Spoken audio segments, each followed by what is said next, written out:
ये राज्य है बिहार और बिहार का जनसंख्या घनत्व इतना अधिक है कि कुछ कहा नहीं जा सकता है।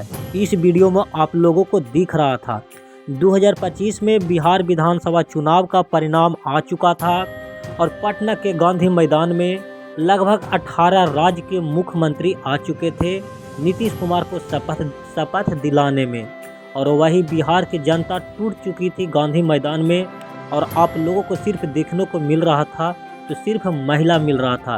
इसका मुख्य कारण था कि एनडीए पार्टी महिला को 10-10 हज़ार रुपया दिया था और वही 10-10 हज़ार का भुगतान करने के लिए सभी महिला पटना के गांधी मैदान में भाग ले रही थी और इन पर दबाव बनाया गया था। इनके लिए गाड़ी का बुक किया गया था, बस बुक किया गया था और सभी महिला पटना के गांधी मैदान में पहुंची थी। लेकिन इन लोगों को ये भी पता नहीं था कि हम किसको चुने हैं, हमारे एरिया का विधायक पढ़ा लिखा है या नहीं है। सिर्फ 10 हज़ार के नाम पर अपना वोट को बेच दिया और पटना के गांधी मैदान में पहुंच चुका है। और ऐसे ऐसे लोग ही ऐसे नेता को चुनते हैं जो विधानसभा में उनको शपथ पढ़ने नहीं आता है। जब पढ़े लिखे को वोट नहीं दिया जाएगा तो अनपढ़ व्यक्ति ही चुना जाएगा और अनपढ़ व्यक्ति से, अनपढ़ विधायक से लूटने का काम करेगा तो उसका पीए लूटने का काम करेगा। तो आप पूरा वीडियो ज़रूर देखें।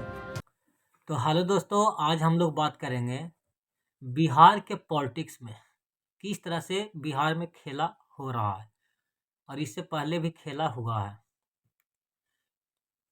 2025 में बिहार विधानसभा चुनाव का परिणाम भी आ चुका है और एनडीए को बहुत बड़ी जीत दर्ज प्राप्त हुई है। और वही बात किया जाए महागठबंधन की तो बहुत बड़ी हार हुआ है और उससे भी बड़ी हार जनसुराज पार्टी को हुआ है। अगर महागठबंधन हारी है तो उसका मुख्य वजह है आरजेडी पार्टी खुद अपने आप पैर पे कुल्हाड़ी मारा है। 2024 के लोकसभा चुनाव से पहले नीतीश कुमार इंडी गठबंधन को आगे बढ़ा रहे थे और प्रधानमंत्री का फेस नीतीश कुमार का बनना था। सभी पार्टी में बैठक हो रही थी तो दो पार्टी है जो विरोध किया था कि नीतीश कुमार प्रधानमंत्री का चेहरा ना बने। और जानते हैं दो पार्टी कौन था? एक ममता बनर्जी वाला टीएमसी और एक है वही बिहार वाला ही आरजेडी पार्टी। कभी नहीं चाहता था कि मुख्यमंत्री नीतीश कुमार प्रधानमंत्री बने और यही दोनों पार्टियां वाला विरोध किया था।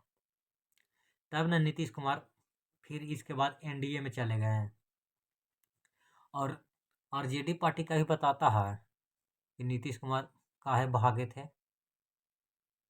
महागठबंधन को तोड़ के, कभी नहीं बताता है क्योंकि आरजेडी पार्टी ही गद्दारी कर रहा था नीतीश कुमार से, तब नीतीश कुमार भागे हैं। तो ये वाला बात तो बतेबे नहीं करता आरजेडी पार्टी वाला।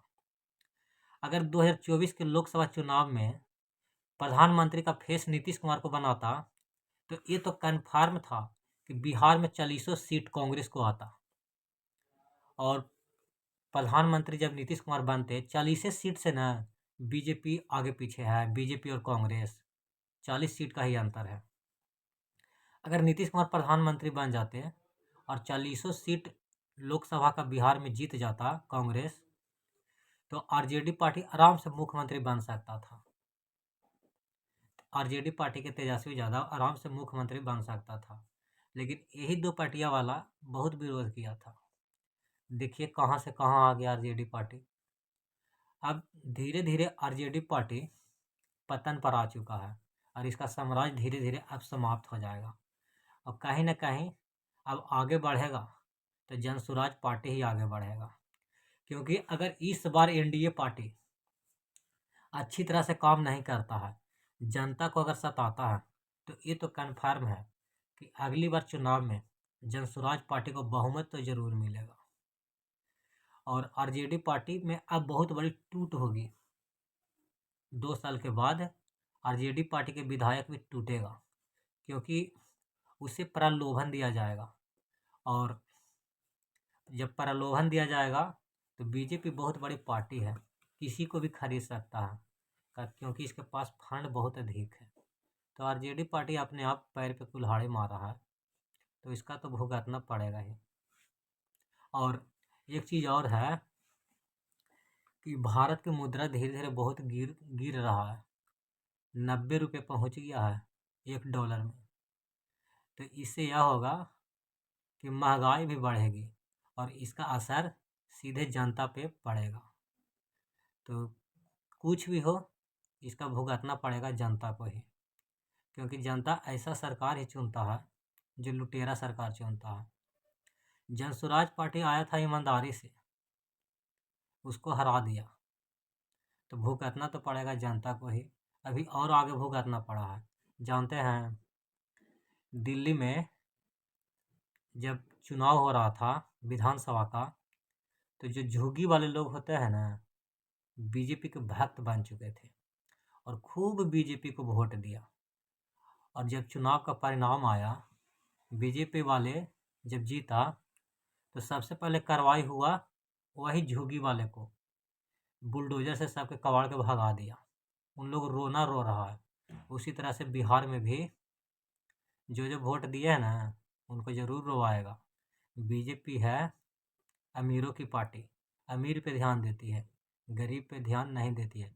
गरीबों को खून चूसा जाता है और हर चीज़ पे टैक्स लिया जाता है गरीबों से। सबसे ज़्यादा टैक्स गरीब ही देता है, क्योंकि गरीब टैक्स चोरी नहीं करता है, चोरी करता है अमीर आदमी टैक्स। तो बिहार की जनता को भी तो भुगतना ही पड़ेगा। और जब कुछ परेशानी होता है ना, तो फ़ोन करता है जनसुराज पार्टी वाले के, सर काम करवा दीजिए। तो जनसुराज पार्टी कहाँ से काम करवाएगा, वो पावर में है। उससे पहले सर 10,000 रुपये बिका है। और जनसुराज पार्टी कभी मनीष कश्यप ही फ़ोन करता है, कभी प्रशांत किशोर ही फ़ोन करता है कि सर हमारे यहाँ भ्रष्टाचार बहुत अधिक है। तो जनसुराज वाले तो सीधे कहता है कि हम लोग को तो जिताया ही नहीं। और ये सच बात है कि बिहार में कितने भी पढ़े लिखे को उम्मीदवार बना दो, बिहार की जनता उसे हरा देती है, क्योंकि बिहार है जो जातिवाद में फैला हुआ है। संक्रामक बीमारी की तरह बिहार में जातिवाद फैला हुआ है, तो उसका तो भुगतना तो पड़ेगा ही। तो तेजस्वी यादव अभी जीते हैं ना, अभी अगला बार चुनाव में वो हार भी जाएंगे, क्योंकि तेजस्वी यादव आ गए हैं सीधे 25 सीट पे, तो उनका भी विपक्ष उतना मजबूत नहीं है। अब जो चाहेगा एनडीए मनमानी तरह से काम करेगा और जनता को सताएगा। और टैक्स देने के लिए तैयार हो जाए। डॉलर रुपया का दाम धीरे धीरे गिर रहा है, बहुत धीरे धीरे गिर रहा है। जो जो नीतीश कुमार को विरोध किया है वो खुद बर्बाद हुआ है। एक तरफ आरजेडी पार्टी बर्बाद हो चुका है, अगली बार नंबर है वही पार्टी वाला जो विरोध किया था बंगाल में टीएमसी पार्टी। तो अभी बीजेपी समेट देगा, चुनाव नज़दीक आ चुका है। तो अमित शाह प्लान बनाए हुए हैं कि किस तरह से टीएमसी को भी बर्बाद कर देना है। जो जो नीतीश कुमार को विरोध किया है और बर्बाद करने के चक्कर में पड़ा है, वो खुद बर्बाद हुआ है। और दोनों पार्टी का अब पछतावा भी हो रहा है कि प्रधानमंत्री का फेस अगर नीतीश कुमार को बना देते तो हम आराम से बिहार में पॉलिटिक्स कर सकते थे और मुख्यमंत्री का चेहरा आज तेजस्वी यादव रहता। पछतावा तो होगा ही। और दुर्भाग्य भी है कि भारत की मुद्रा गिर चुका है।